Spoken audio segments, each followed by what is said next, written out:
Trump vows to stop transgender lunacy in America. Kindly share this video, subscribe, like, and comment below.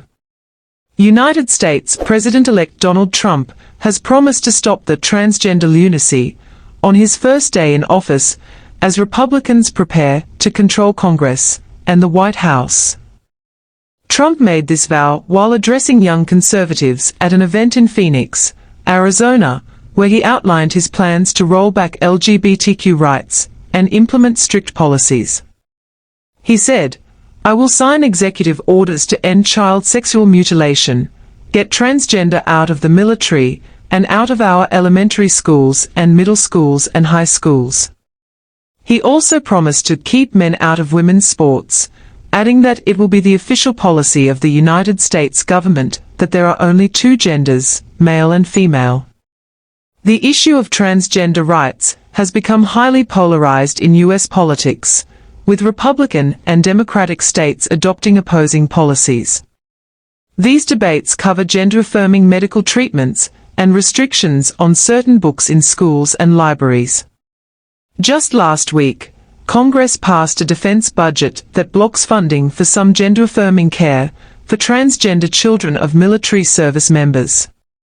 In his speech, Trump also laid out broader plans for his second term, promising to address migrant crime, target drug cartels, and revisit the operation of the Panama Canal. On January 20th, the United States will turn the page forever on 4 long, horrible years of failure, incompetence, national decline, and we will inaugurate a new era of peace, prosperity, and national greatness, Trump said. He added, "The golden age of America is upon us."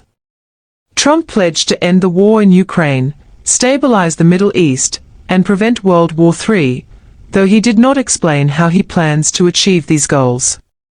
Addressing the Panama Canal, he criticized fees charged by Panamanian authorities as ridiculous, and warned that if the terms of the 1970s treaty granting Panama control are not respected, the U.S. will demand full control of the canal quickly and without question. On immigration, Trump repeated his promise to launch the largest deportation operation in American history. He vowed to designate drug cartels as foreign terrorist organizations and dismantle their operations within the U.S., saying, "This criminal network operating on American soil will be dismantled, deported, and destroyed." Share this video, like, comment, and subscribe for more of our videos coming up. Let's turn to the US now, where Donald Trump is shaking things up, or at least promising to. He's got a long list of things to do on his first day in office. Tonight we have a new item on that list: transgender people.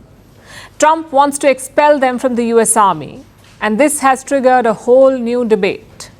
Reports say that Donald Trump will sign an executive order on day 1 in office.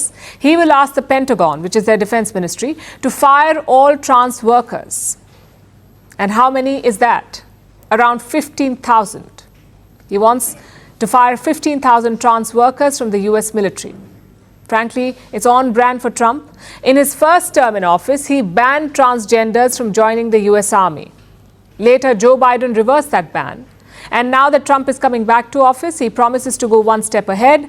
He wants to fire trans people in the armed forces. Now, this raises 2 questions. 1, why is Trump doing it? What is his reasoning? And 2, should trans people be allowed to serve at all? Let's take the first one first. Trump has given no reason this time, no reason why he wants to fire them. But in the past, he has blamed medical costs and disruptions. Although it's evident that this is not about cost, it's about politics. Trump opposes the idea of expanding trans rights, and he has turned it into a culture war. On one side are woke, pro-trans Democrats. On the other side is a realistic and conservative Donald Trump. That is how he has framed the issue. Which brings us to the second question. Is this the right call? Should trans people be allowed to serve in the military at all? Again, there are 2 factors to consider. Number 1 is the strategic impact. Will trans recruits affect the efficiency of the military? And number 2 is the social impact. Will this affect harmony in the ranks? Will it divert attention from other urgent issues? Let's look at both these factors. In 2017, when Donald Trump banned the entry of trans people into the army, there was a lot of scrutiny and debate. His top general opposed the ban. He said joining the ranks cannot be about identity, it's about standards. If you meet those standards, you're fit to serve, irrespective of your gender. Listen to what he said. In my view, we're a standards-based military, as you point out, and we're concerned about the deployability and the effectiveness of any of the service members. And so if you meet the medical, the behavioral health, the conduct standards and the physical standards, et cetera, then it's my view that you should be welcomed in. And I don't believe there's anything inherent in anyone's identity to prevent them from serving in the military. It's about standards, not an identity. It's not about identity, it's about standards, is what he said, and he wasn't alone in saying this.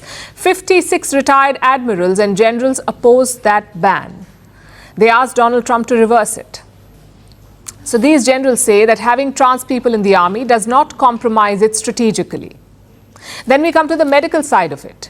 In 2015, the American Medical Association joined this debate. They said trans people should not be banned from the army. They said it was based on bad science. That's the medical view. Now let's talk about the next factor, which is the social impact. Transgenders are a vulnerable community. Yes, most democracies and rule books protect them, but societies are less welcoming. Much like militaries, societies are set in their ways. So recruiting trans people into the army would be a major shift. It may encourage the society to accept them. Having said all of this, we must admit some realities. Only 19 militaries in the world recruit trans people. That's 19 out of more than 200. And India is not one of them. Trans and gay people are not allowed to serve in the Indian military, but officials are discussing some changes. Last year, they started looking at employment opportunities for trans people. This may not be in combat or officer roles, though. Either way, the fact is that this remains a niche debate. It is limited to progressive democracies with rule of law. The rest of the world does not care. Plus, this is a big change for a rigid institution. Most militaries have decades of traditions and beliefs. Right or wrong, they exist. Changing them will never be easy. Expect the system to fight back, just like it did while recruiting women into the ranks. In the last century, most countries did not like the idea. Only men were allowed in combat roles. And today, around 16 countries recruit women. Even the Indian Air Force has women pilots. Has this shift destroyed the military's foundation? Has it made countries less safe? Clearly not. So the bottom line is this: any decision on the military must be based on facts. It must be based on medical and strategic facts. It cannot be based on opinion, and certainly not on political convenience. And this is an important debate. Doctors, politicians, military experts and officers, all of them should be part of it. But most importantly, science and strategy should be part of it, not culture, wars and bigotry. Thanks for tuning in to Smart Okason TV show. Don't forget to like, comment, subscribe and share to keep the intellect flowing.